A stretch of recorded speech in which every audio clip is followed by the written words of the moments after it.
Hello, welcome to From the South. I'm Laura Prada from the Telesur Studios in Caracas, Venezuela. We begin with the news. Please stay with us.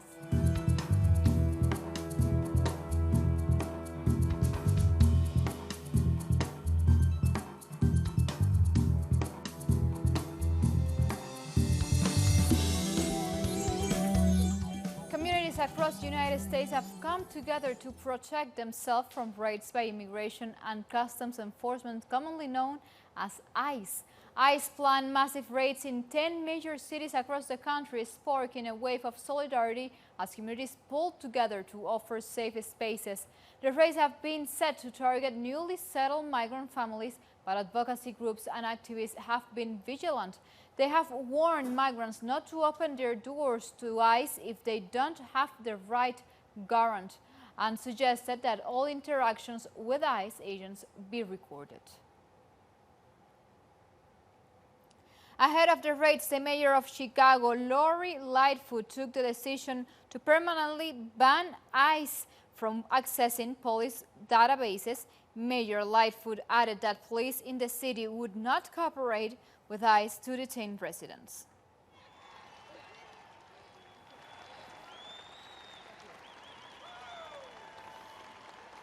And protests took place across the United States in outrage against the government's plans. Marchers in Chicago demanded that the White House close the camps, referring to detention facilities where migrants are held in appalling conditions. They also called for ICE to be abolished.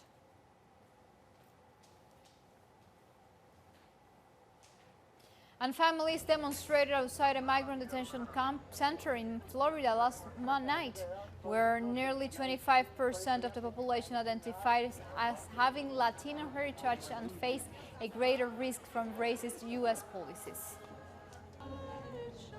I mean, it's a mixture of horror, fear, disgust, anger.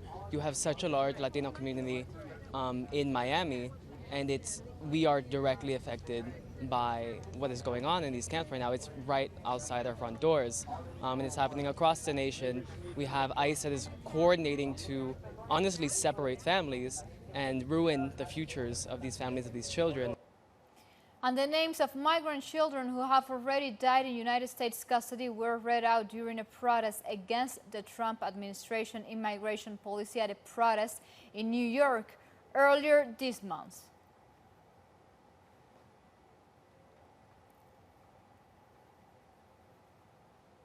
And we change about information because former South African President Jacob Zuma will be appearing before the Commission to answer alleged state capture charges on Monday. It's been almost a year since the Commission of Inquiry into allegations of state capture corruption began in South Africa. The Commission is probing allegations that the government then led by Jacob Zuma was worked with private businesses to their own benefit. Zuma denies those charges and is expected to give evidence that he did not commit the crimes leveled against him. And South Africa's Rivonia trial, which saw Nelson Mandela and other anti-apartheid activists jailed, was a key moment in the country's struggle for freedom. Mandela and his co-accused faced the death penalty for acts of sabotage against the state. The month of July marks 56 years since the trial. More to know about this, we have on the following story straight from Pretoria about our correspondent Matua Malaji. There are many people who feel that the reaction of the government to our stay at home, ordering a general mobilization, arming the white community, arresting 10,000s of Africans, the show of force throughout the country, notwithstanding our clear declaration that this campaign is being run on peaceful and non-violent lines. Nelson Mandela was probably the most famous prisoner in the world, and that's thanks to the Rivonia trial. Mandela and 11 of his comrades were facing the death penalty for sabotaging the minority white supremacist government of the day. In 1960, that's 3 years before the Rivonia trial, the apartheid government had already shot and killed 69 unarmed black protesters. that image remained in the minds of those on trial, and they were all convinced they'd die. And before judgment was handed down, Nelson Mandela gave a speech in mitigation of sentence, but bravely told the court he was prepared to die.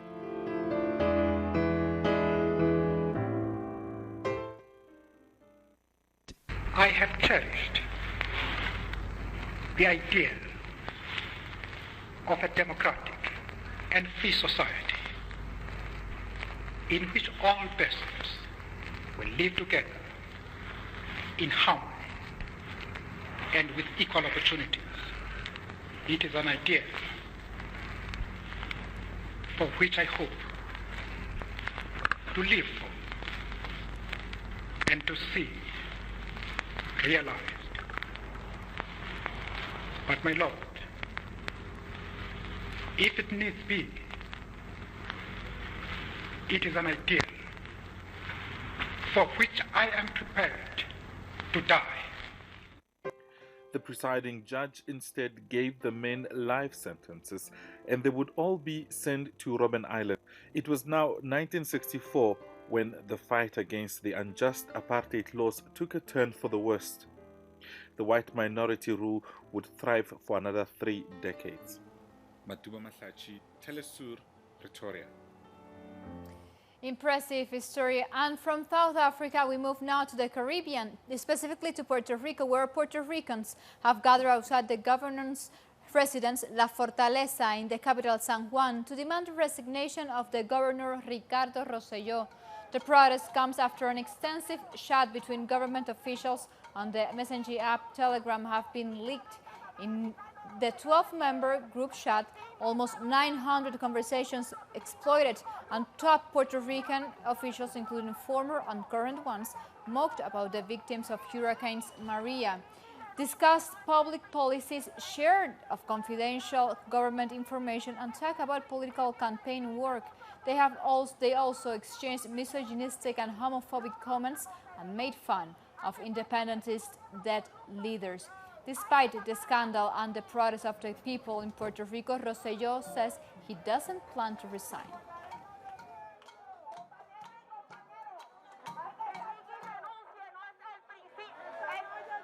It wouldn't just be Ricky's resignation. Ricky's departure should mark the beginning of many others. Ricky's leave won't be enough. What we need is that this whole corrupt government with the council leave this country. We have to be very clear that this fight is not only about stripping Ricardo Rosselló from power, but also putting end to a corrupt and criminal government which has sold the future of our children, which wants to destroy the future of our country. With these images of these Puerto Rican people claiming their rights, we come to a first break here from the South. Make sure you visit us on Twitter at Telesur English and on my account at Laura Peters. Stay with us.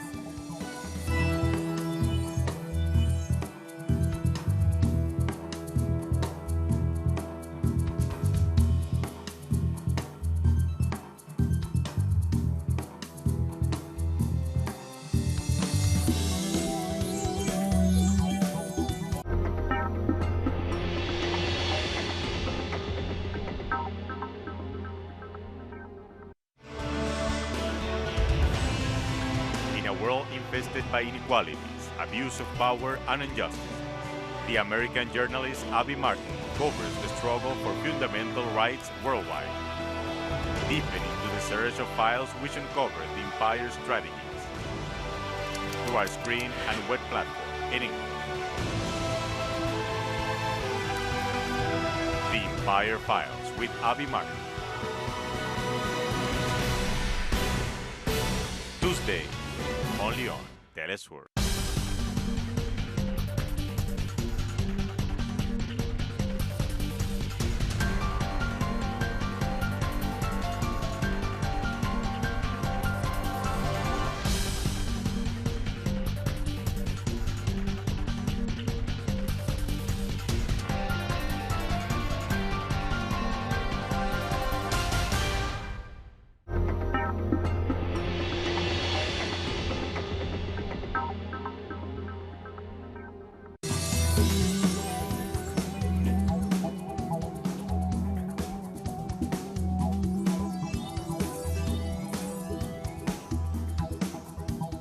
We are back with the news, and we have now Latin American news. And we start in Venezuela, where thousands of demonstrators took the streets of Caracas this weekend in rejection of the report presented by United Nations High Commissioner for Human Rights, Michelle Bachelet. Social movements, students, and campesinos expressing their repudiation to the report made up some of the many groups on the streets on the capital, Caracas. The report, the Michelle Bachelet's report, has been strongly condemned by the Venezuelan government for being partisan and ignoring many key aspects to the current situation in the country, including the effect of the United States sanctions and the Bolivarian government many social programs. President Nicolás Maduro said it was based on false statements, distortions, and the manipulation of data by disinformed of Michelle Bachelet. And we continue talking about Venezuela because the Venezuelan Minister of Communication, Jorge Rodríguez, provided new evidence of opposition criminality in the failed coup d'etat that took place on April 30th. Rodríguez pointed out to the theft of arms as a subject of the government's subsequent investigation and indicates how opposition leader Juan Guaidó is directly involved. Two of Guaidó's security guards have since been arrested. Hace unos pocos días, just a few days ago, we held a news conference to show the people of Venezuela and the world the brutal operation planned, including the assassination of the president, Nicolás Maduro. The first combatant, Celia Flores, the president of the National Constituent Assembly, Diosdado Cabello, and of 95% of the generals loyal to the Constitution and the Republic. That day, Mr. Juan Guaidó held a pantomime on a motorway in Caracas to try and deflect attention away from the grave events taking place. During this pantomime, we found that one of Juan Guaidó's security guards carried a weapon of war that is very similar to those stolen April 30th from the National Guard. no puede ser. It can't be the case that while we are engaged in permanent dialogue hoping to sustain a peaceful process of coexistence in Venezuela, it turns out that Juan Guaidó's close circle is in possession of arms that belong to the Bolivarian Republic of Venezuela. The arms are for protecting the people, not attacking them. And now to Colombia, where the delegation sent by United Nations Security Council to investigate implementation of the peace agreements in the country visited a recuperation center for former FARC members in Cauca department this weekend. Peace agreements between the Armed Forces of Colombia People's Army and Juan Manuel Santos' government were signed in 2016 after years of negotiations in Cuba. However, current Colombian President Iván Duque has set to undermine the peace deal, with up to 31% of the agreement yet to be implemented.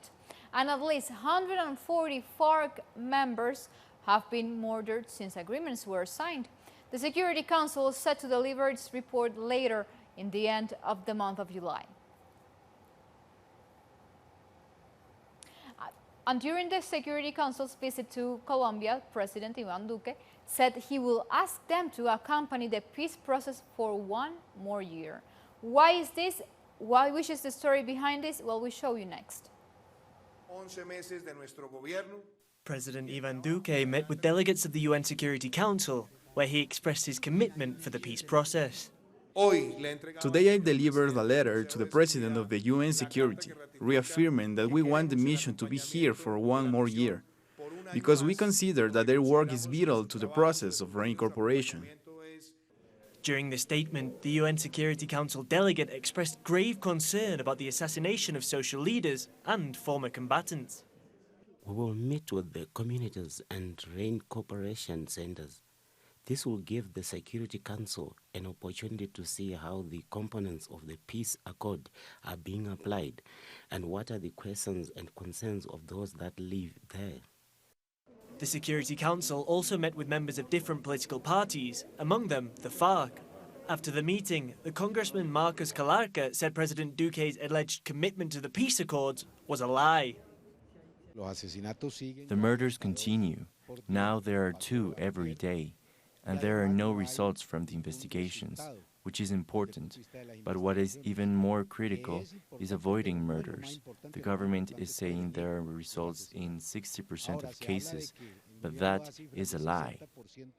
At the end of the meeting, Senator Roy Barreras regretted that members of the Centro Democrático failed to attend the meeting. He also called for a true commitment to peace with social guarantees. There is a clear hostility against peace defenders and also systematic persecution that needs to end, because hate speeches precede physical violence. A meeting that ends with a statement from members of the Social Security Council supporting peace in Colombia is a success from Colombia, but also for the Security Council that has been accompanying the process. The Security Council held a private meeting with delegates from civil society, and before leaving, they are expected to listen to the communities that have been most affected by the conflict in Colombia. Like this, we go to a second and very short break. You stay tuned with us.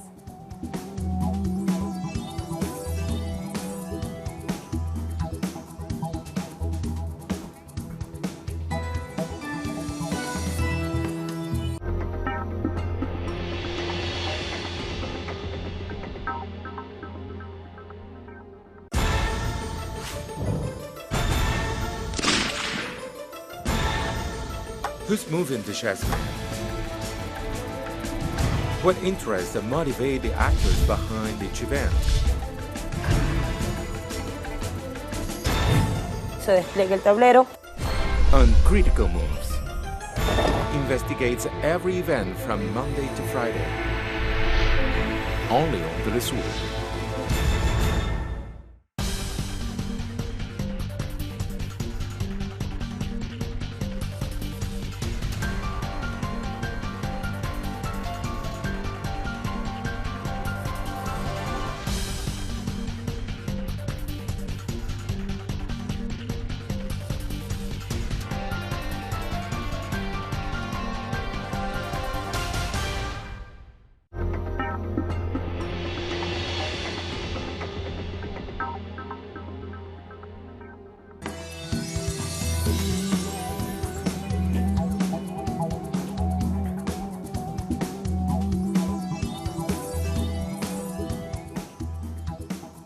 We are back with news from around the world. The government of the Democratic Republic of Congo has said it will not allow the use of new experimental Ebola vaccines.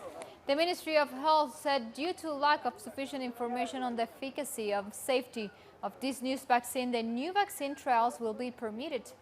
The country has been battling a deadly outbreak that has so far killed over 1,600 people since August last year.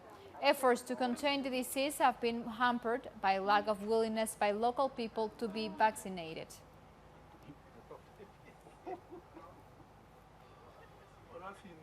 And while low-income communities contribute very little to the causes of climate change, they are more likely to suffer from its effects. Hundreds of fishermen in Malawi are at the risk of losing their livelihoods due to dwindling fish numbers in the country's largest water body, Lake Malawi, due to climate change. In addition to negatively affecting the financial well-being of these communities, the reduction in the fish population was also affected by people's state of health due to the fact that fish is the main source of protein for them.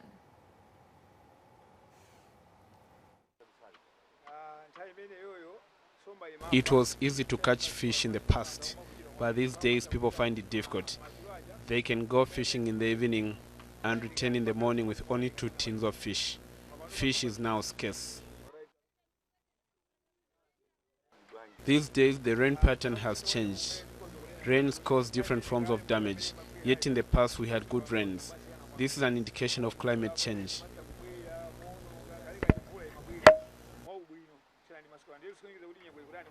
And security forces have shot and killed a protester in Sudan. Demonstrators continue demanding justice for those killed during the latest clashes with Sudanese security forces.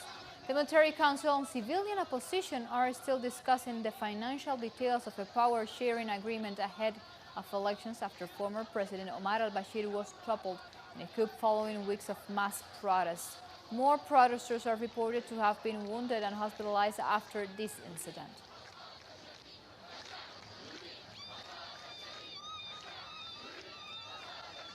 And a delegation of Libyan legislators from the government in Tripoli and Tobruk have met in Egypt to discuss how to end the country's crisis.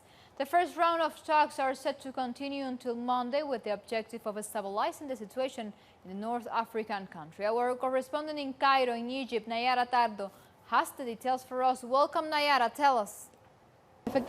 Since early on Saturday morning, talks have been taking place between Libyan MPs as they try to reach an agreement on stability in the country.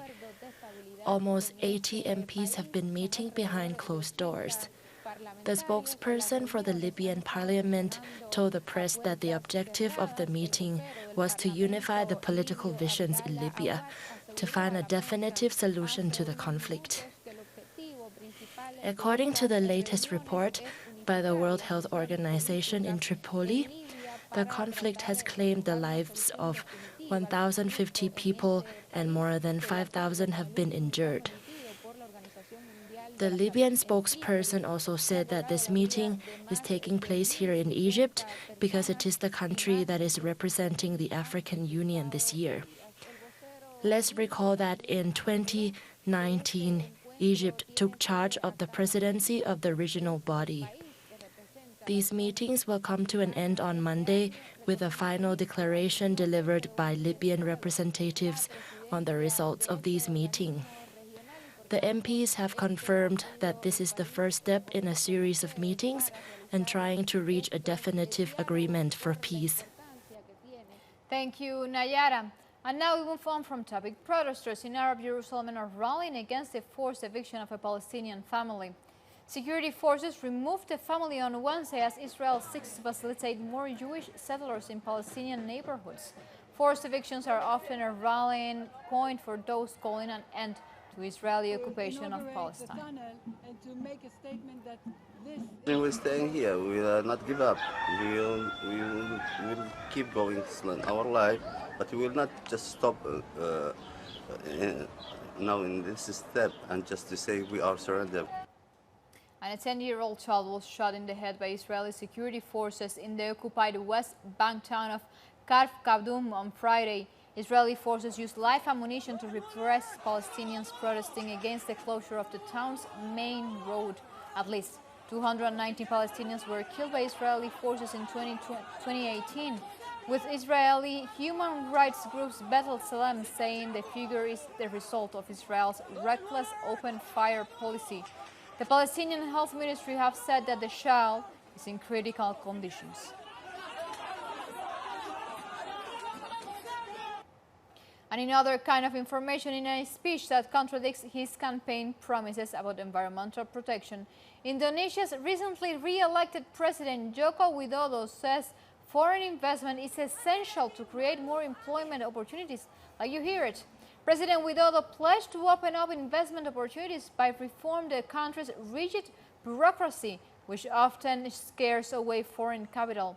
But Indonesia's indigenous communities fear opening the floodgates for foreign investment, and infrastructure development could have devastating consequences for the environment.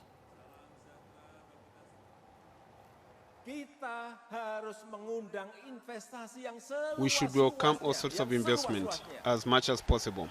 In what way? By opening up many new job opportunities. Don't be allergic to investment because it will create as much employment as possible. And at least 10 people have died, where about 5,000 shelters destroyed in the Rohingya refugee camps after monsoon rains, flooding and mudslides.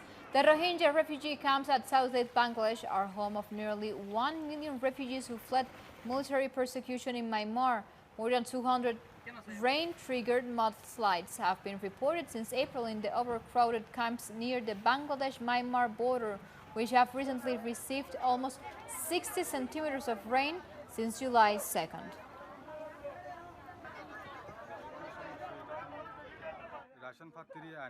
Problems in the rain season.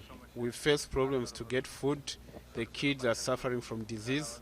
Toilet and bathroom are a problem. The kids are not able to go to school. Schools are falling into disrepair. Problems in the rain season. We face problems to get food. The kids are suffering from disease. toilet and bathroom are a problem. The kids are not able to go to school. Schools are falling into disrepair. So these are problems. And heavy floods also hit other parts of Asia. In China, for example, over 670,000 people have been affected in the country's eastern region, and heavy rains caused direct economic losses of about $93 million. Meanwhile, in Nepal, flash floods have killed at least 55 people and displaced around 10,000 others.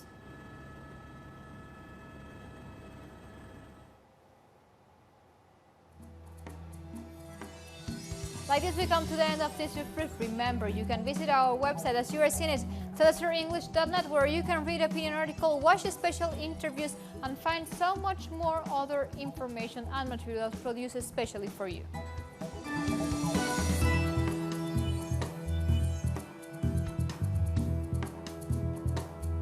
Continue with us, continue with Telesur, always connecting our global thoughts. Until next time, thank you for watching.